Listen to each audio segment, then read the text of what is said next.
Hello friends, welcome to my YouTube channel. तो बहुत सारे बच्चों की ये क्वेरी रहती है कि आईबी या आरबीए के लिए क्या क्या डॉक्यूमेंट रिक्वायर्ड हैं, अप्लाई करने के लिए क्या क्या डॉक्यूमेंट लगते हैं। तो उसके बारे में आज बात करेंगे हम। कौन कौन से डॉक्यूमेंट जब हम ऑनलाइन अप्लाई करने की कोशिश करते हैं तो कौन कौन से डॉक्यूमेंट जो है वो हमसे मांगे जाते हैं। तो चलिए शुरू करते हैं आज की वीडियो शुरू करने से पहले सबसे निवेदन रहेगा कि मेरे यूट्यूब चैनल को सब्सक्राइब करें, शेयर करें, वीडियो को लाइक करें और कमेंट करें अपने। सबसे पहले शुरू करते हैं जेके जनसुगम। इस वेबसाइट पे जाना है आपने। पहला ही वेबसाइट जो आएगा उस पर क्लिक करेंगे, लॉगिन पे जाएंगे। दोस्तों ये खुद आप अपने फ़ोन से भी अप्लाई कर सकते हैं या जिसके पास लैपटॉप है लैपटॉप से अप्लाई कर सकते हैं। यूज़र नेम से आप अप्लाई नहीं करोगे, आपने करना है मोबाइल नंबर पे जाना है, मोबाइल नंबर फिल करोगे अपना,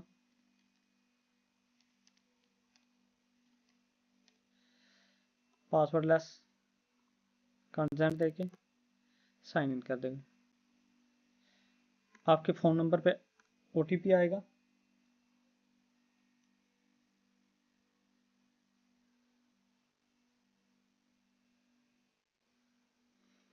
हो गया,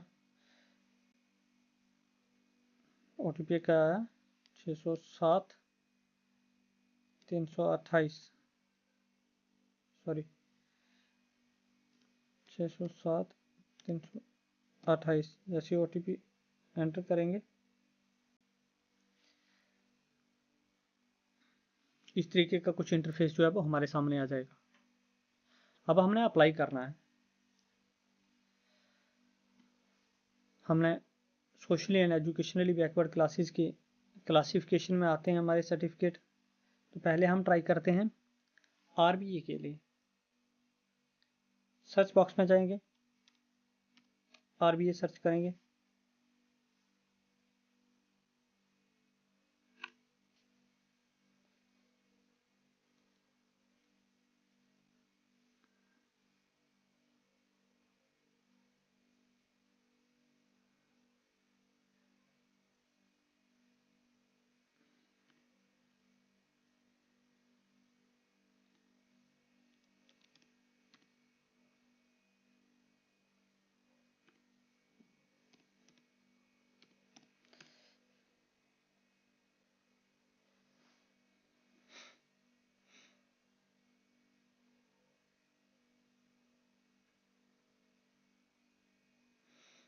ये है application for issuance of belonging to socially and educationally backward classes, RBA certificate. इस पर क्लिक करेंगे तो हमारे सामने कुछ है इस तरीके का जो है वो इंटरफेस खुलेगा। अब हमने जिस तहसील में अप्लाई करना है, जिस डिस्ट्रिक्ट में अप्लाई करना है, डिस्ट्रिक्ट सेलेक्ट करेंगे सबसे पहले। उसके बाद तहसील सेलेक्ट कर लेंगे। तहसील सेलेक्ट करने के बाद आपको क्या क्या चीज़ें फिल करनी है। एप्लीकेंट नेम, फादर नेम जिस पे भी डिपेंड है, गार्डियन है, जो भी है, place of residence of applicant,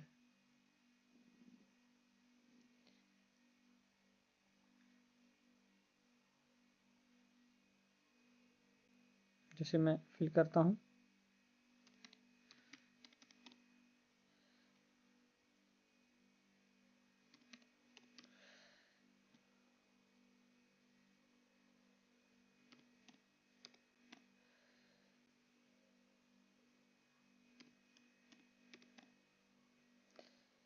place of residence of father, ये पेरेंट्स की रेजिडेंस इसलिए मांगी जाती है क्योंकि इसमें जो भी socially and educationally backward classes के लिए सर्टिफिकेट बनता है तो उसमें 15 साल का रेजिडेंस देखा जाता है।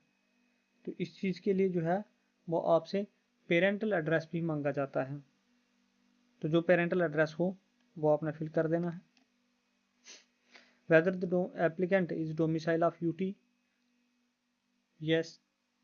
Does the applicant oblique father oblique guardian or person upon whom applicant depends belong to an identified backward area, मैंने आपको जो लास्ट वीडियो मैंने आरबीए के ऊपर और आईबी के ऊपर बनाई थी, तो उसमें मैंने आपको बताया था कि ये जो एरियाज हैं, चाहे एलएसी है, आईबी है, या फिर बैकवर्ड एरिया है, ये नोटिफाइड हैं विलेजेस ऑलरेडी गवर्नमेंट की तरफ से। Yes, has a father applicant father guardian oblique person on whom depend resided in the aforesaid area for not less than 15 years to this application। तो apply करने से पहले आपके जिस पर्सन पर आप डिपेंड हो, या खुद एप्लीकेंट या फिर गार्डियन उसका, या जिस भी पर्सन पर डिपेंड है एप्लीकेंट, तो वो 15 साल जब अप्लाई कर रहे हो उससे 15 साल पहले तक वो उस विलेज में, उस आरबीए विलेज में रहता होना चाहिए।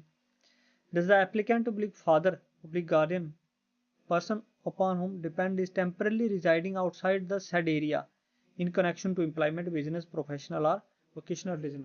ये मैंने आपको बताया था कि अगर एप्लीकेंट या उसके गार्डियन जो हैं वो अगर किसी कारणों की वजह से, एम्प्लॉयमेंट की वजह से या बिजनेस की वजह से या दूसरे प्रोफेशनल या वोकेशनल एक्टिविटीज़ की वजह से अगर उस जगह से टेम्परेली कहीं दूसरी जगह रह रहे हैं, तो वो भी इसमें दो ऑप्शन है, यस और नो बता सकते हो आप। अगर रह रहे हैं तो यस, अगर नहीं तो उसमें नो टिक करेंगे। ऑक्यूपेशन बतानी है आपने जिस पर डिपेंड हो। अगर मैं फार्मर फिल करूंगा, total income from all sources, तो मैंने आपको बताया था जो राशन कार्ड पे जितने भी मेंबर हैं, इसमें एग्रीकल्चर इनकम काउंट नहीं होती है, बाकी सारी इनकम जो है लास्ट 3 साल की एक कम्युलेटिव इनकम जो है वो बनाई जाती है, तो उसका एवरेज निकाल के जो है वो आपने इनकम यहाँ भर देनी है। हम 1.5 लाख भर देते हैं। मोबाइल नंबर,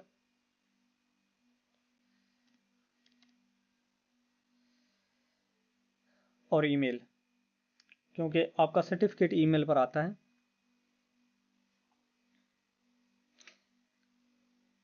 आई एग्री, इसके बाद आप कैप्चा फिल करेंगे।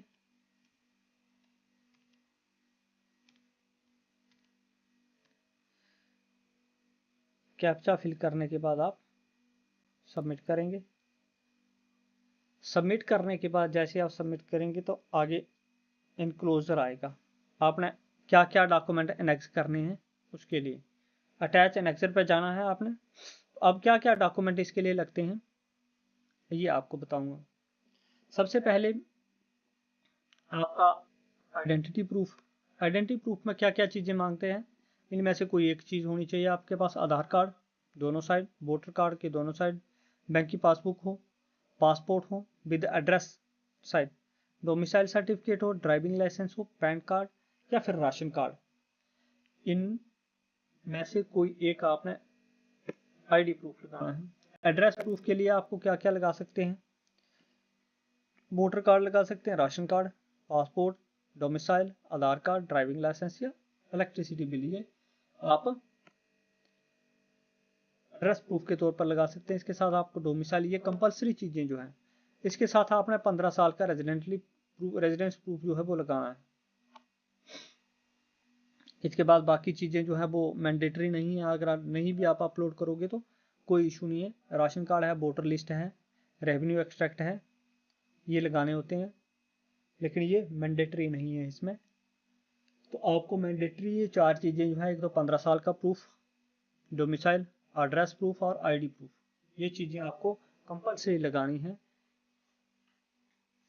जब आप अप्लाई करते हो आरबीए सर्टिफिकेट के लिए, आईबी सर्टिफिकेट के लिए, एएलसी सर्टिफिकेट के लिए। इन सर्टिफिकेट के लिए सोशली और एजुकेशनली बैकवर्ड कैटेगरी में जो सर्टिफिकेट आते हैं उनके लिए जब भी आप अप्लाई करते हो तो ये डॉक्यूमेंट आपको चाहिए हो।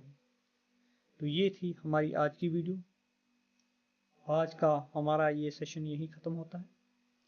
सभी से निवेदन है कि हमारे इस YouTube चैनल को सब्सक्राइब करें, वीडियो को शेयर करें, लाइक करें, ताकि जो भी हम नई वीडियो डालेंगे वो सबसे पहले आप तक पहुँचे। धन्यवाद।